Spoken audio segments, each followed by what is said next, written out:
Su Qing's prose sympathy after death. The death of Zhang Jinhai roused widespread sympathy in the society. The death of Su Yizhi, the municipal education director and the secretary general of the Municipal Education Association, all spoke for him. The death of Wang Xiaoyu, the pickle seller, actually published a portrait of him in the newspaper. Pickles, the Bean Sprout Industry Association actually applied for an exoneration because of the miserable circumstances of his death. Human sympathy is great enough, but it is a pity that it is limited to the death of the victim. These three people all belong to the small class. Zhang is a shopkeeper, Su Nai is a teacher at primary school, and Wang Zi is just a hawker. If he had not died, people would never notice his existence. If the death is not miserable or pitiful, people will never pay attention to the fact of his death. Zhang died in today's law restroom. It can be said that he died at the right time and in the right place. Otherwise, the house arrests are not allowed to be publicized and newspapers dare not publish them. Although people want to sympathize, how can they sympathize? As for Wu Xiaoyu, the deceased himself was just a pickle vendor, and the person who beat him to death was just a shareholder of Luxi Bank and the owner of his car that collapsed. As for the cause of the accident, it was just some quarrel on the road. It is obvious that it will not expand. The lawyers who handle it will not be enthusiastic, and people in the society will not sympathize with and support his family. The problem now seems to still be Su Yi's case, whether it is big or small. Let's take a look at the results of the so-called sympathy. As far as I can see, our compatriots are often the easiest to sympathize with others, and at the same time the easiest to lose sympathy quickly. The reason why it is easiest to sympathize with others is that we are oppressed a lot, or we have seen and heard that people related to us are oppressed a lot. Therefore, when you hear that others are being bullied and oppressed in this way, you feel compassion. But why did this sympathy disappear so quickly? The reason is that I have suffered a lot of oppression, or I have seen and heard that people related to me have been oppressed a lot. I am used to seeing and smelling it. I think that the so-called bullying and oppression are nothing more than this. So I continue to talk about compassion. Therefore, when a person hears someone coming to complain to him, he will always sympathize with him, comfort him, and encourage him at first. Later, when his anger calms down and others have not yet complained to him, he will easily turn encouragement into persuasion, say a few words of comfort, and say a few words of persuasion. You have to take a step back and think about everything. As long as you don't suffer a loss next time, this time will be over. What if that person still refuses to endure the loss calmly after listening to his words? Then the person becomes angry and bored, saying that I have also suffered this kind of bullying and oppression. In other words, everyone related to me has suffered it, and we can endure it.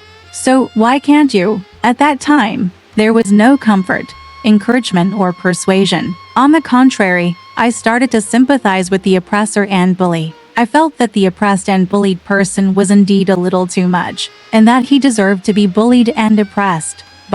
If Miss Su Yizhi did not take poison and died after being humiliated, what would be people's attitude towards her? Miss Jiasu slapped Mr. Liu on the palm of his hand, but on May 18th, he was slapped on the cheek by Mr. Liu on the same day. After that, Liu's mother went to the school every day to insult her, saying that the school was a concubine and that Miss Su acted as a guide at night. Around 4 p.m. on the 4th of Gansu, Liu's mother actually brought many primary and secondary school students to her home. Miss Su interfered with her. He was scolded, and the crowd gathered and beat him to death.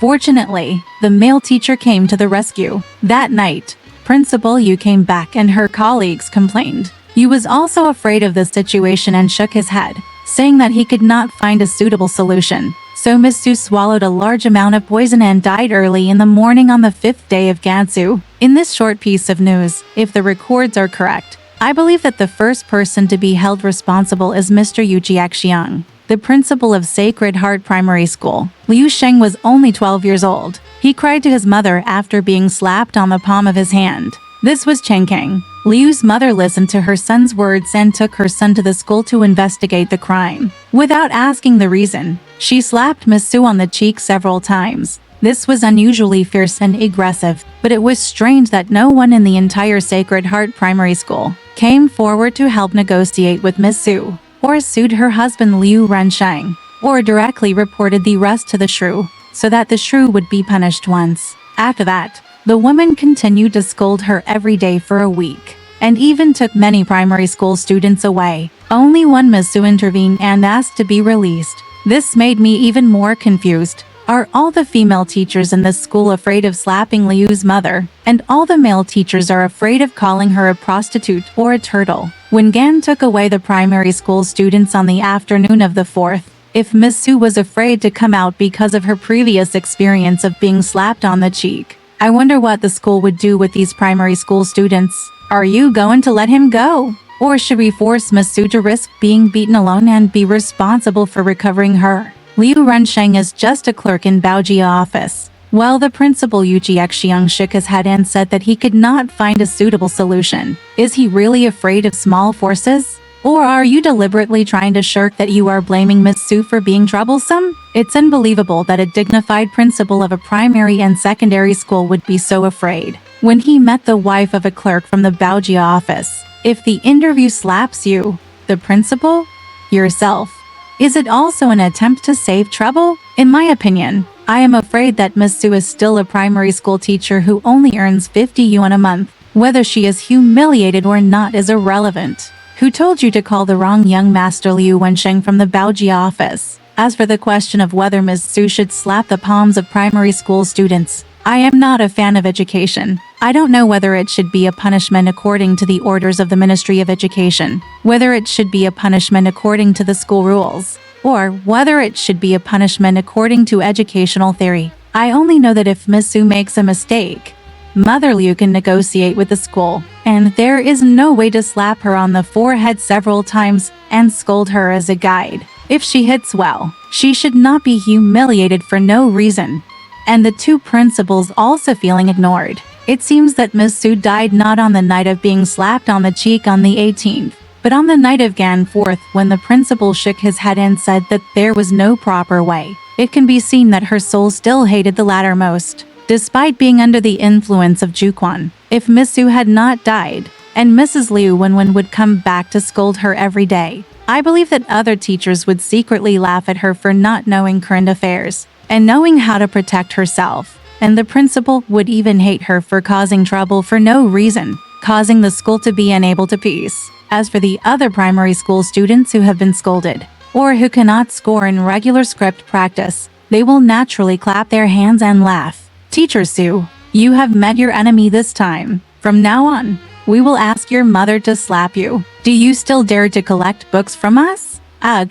Sympathy. However, Su Nisheng finally died. She was only 24 years old. No wonder she was so disgusted with the world. If she could read more ancient books and know that Han Shen was also humiliated by crotch humiliation, or that Lu Shide had the virtue of being self-indulgent, etc., then being slapped on the cheek this time would teach her a good lesson, and she would teach her students in the future you don't have to interfere with your weekly homework, and don't interfere when a primary school student is kidnapped by a shrew. If the principal returns to school from abroad and sees that you, Miss Su, can get along well with the students, she will naturally believe that you are a good teacher. As the proverb goes, once you suffer a loss, you learn to be good once. It is said that if you get some scriptures, you will not gain any wisdom if you don't learn anything. This is a philosophy that slaps people on the cheek. However, Su Nisheng finally died. I read the newspaper today and learned that Principal Yu of Sacred Heart School had specially invited all the teachers and more than 30 primary school students who had been taught by Miss Su during the autopsy. Everyone went to the autopsy room in the rain to weep sincerely and chant in unison. I cried, and no one in the autopsy room failed to praise Miss Su for her gentle mood and amiable and lovely manners. Sympathy is seen after death. I wonder if Miss Su can open her eyes again after she has closed her eyes. She might say, "It's a pity that your tears came out too late." Alright, this part of the story ends here. Want to know what happened next? Let's listen to the breakdown next time.